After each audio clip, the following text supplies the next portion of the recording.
is going to be review thoughts on Friday the 13th, Part 7, The New Blood, 1988. This was a featured presentation from Saturday, March 21st. This is one that's showed up in Horror Fest, I think twice. It's showed up at least one time in history of recorded Horror Fest. This one is directed by John Carr Buechler, rest in peace. Lost him a few years back. John Carr Buechler did a great job on this, and he did also a 1984 film, one of my favorite 80s horror films, called The Prey. This one stars Laura Park Lincoln, rest in peace as well. That's Tina.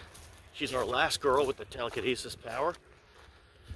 Her love interest and last boy is played by Kevin Spirtus, who I think he's credited as a different name in real life, I'm not sure, but he was also in one of the worst horror sequels of all time, called The Hills Have Eyes 2, 1985. Horrible, horrible film. Terry Kaiser plays Dr. Cruz. Terry Kaiser still with us, closing in on 90 years old. He's probably best known as playing Bernie from A Weekend at Bernie's, which was the next year, 1989.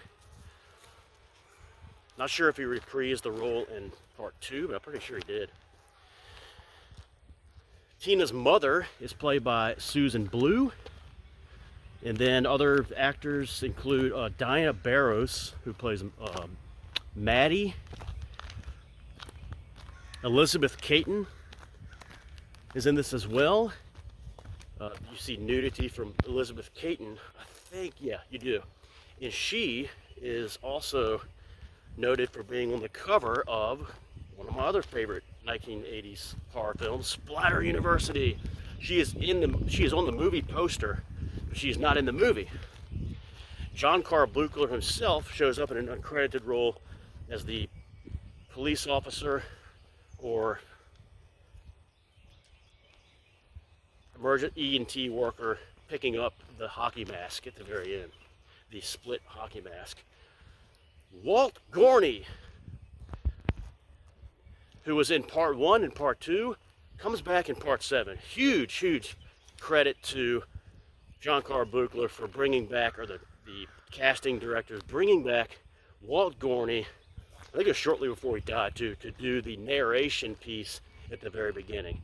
Bravo, very good. Excellent to hear his voice. One of the greats in the Friday the 13th universe. Walt Gorney is in this. And then we have, in Part 6, Jason was played by C.J. Graham. In Part 7, this is the first appearance by Kane Hodder as Jason, who would go on to play Jason in the 3 subsequent films. So he played Jason in 4 films, and it's kind of regarded as the best Jason that there is. Okay, and then we have also credited some of the actors from like an archive footage from there's Part 2, Part 4, Part 6. I don't think there's any from like Part 3. I'm almost positive there's none from Part 1. And some of the actors from that, like C.J. Graham, Ted White, Marta Kober, Tom Matthews, and so forth, are also credited. Harry Manfredini does the score again, does the music. This is not a bad entry. I've got this one as my second least favorite. When I did my breakdown, my rankings of the Friday the 13th favorite ones of all 10, and this ranks number 9 on the list, with Jason Goes to Hell being dead last. However, this is not bad. It's Part 7. It is probably better than Part 8, even though I like Part 8 a little better, and it's probably better than the Black Sheep entry of Part 5, which I just happen to like a little bit better. But this is not a bad film. It's not a bad watch. It just happens to be, just because it's one of my least favorite doesn't mean it's a bad film. Laura Park Lincoln. The things I don't like about it. Laura Park Lincoln. God bless her. Rest her soul. I just don't like a lot of her portrayal of the character that she plays of Tina. I think she's a little spastic sometimes the way she treats the doctor. Her mother is very annoying too, Susan Blue, and some of it's really not her fault. She was mostly a voice actor for like cartoons. Susan Blue is the actress, and she's got this weird haircut in the movie too. But the way she goes off on the doctor, I don't know, something about her, you kind of root against her. She's just annoying. Kevin Spirtus is probably the worst, the last boy. He's just really dull. The guy in part 8 might be worse. But Kevin Spirtus, I don't think he's very good. After part 3, you had some really good last boys. So you had all the Tommy Jarvis characters were really good in 4, 5, and 6. But in part 7, it just really takes a nosedive with Kevin Spirtus' character. Okay, and then you have Harry Manfredini's score, I think, is weak. It's one of his worst scores he's done. It's got this like nursery rhyme music. Do, do, do, do, do, do, do, do. You hear the credits and during the movie. It's not very effective. So I think his score is not very good. There aren't any like songs from like rock bands like you have in part 4 and 5 and 6. There's some background songs, but you don't really, I don't even know if they're listed in the credits. I haven't found them listed. Jason's face, I think it's just really stupid looking. I don't like his face. It's very cartoonish. I think the special effects were really good with like his back and everything and all that, but his face when the mask comes off, I think is really stupid. The light bulb scene, like the light bulb coming crashing on his head, is cartoonish. I think that's stupid as well. The ending is one of the dumbest in the history of Friday the 13th, I think. This is not John Carl Buechler's fault. This is the associate producer's fault, who went over his head and just made this decision. It's really dumb, with the dad coming up out of the lake and like putting the dead dad and then putting the chain around and pulling Jason to the lake. It's just really, really stupid.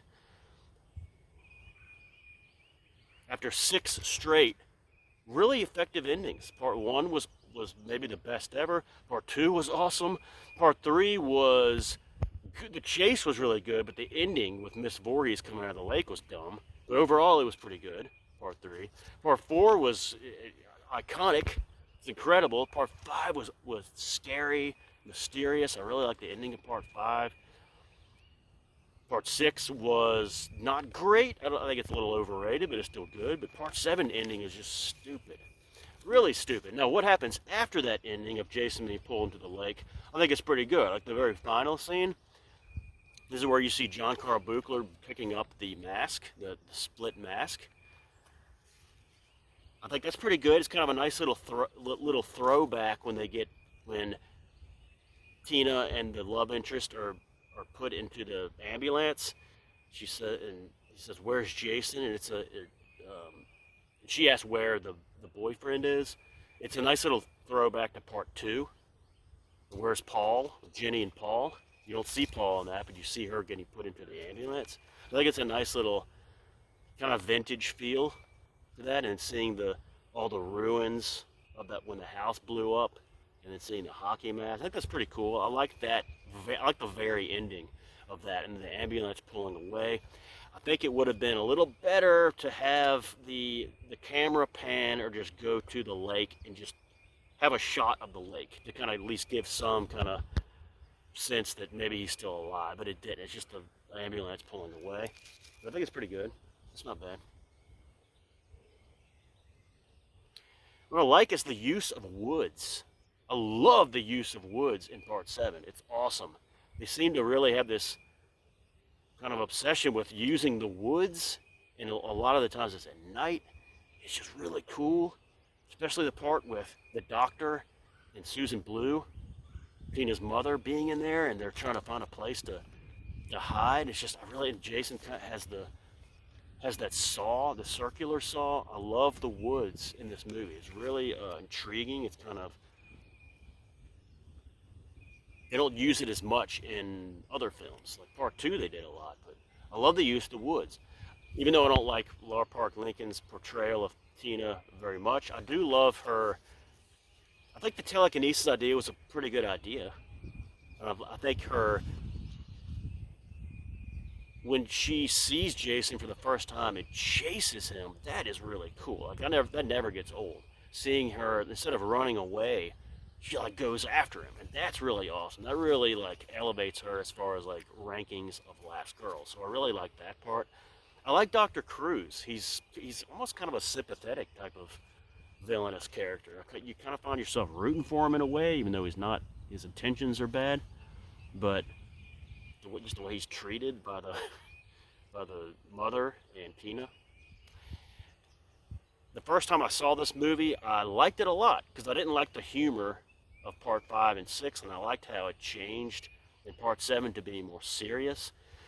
For 1988, it just seemed very impressive how little humor and cheekiness part 7 has. There's a little humor in it, but for the most part, this is a pretty serious movie, and I give it a lot of credit for that.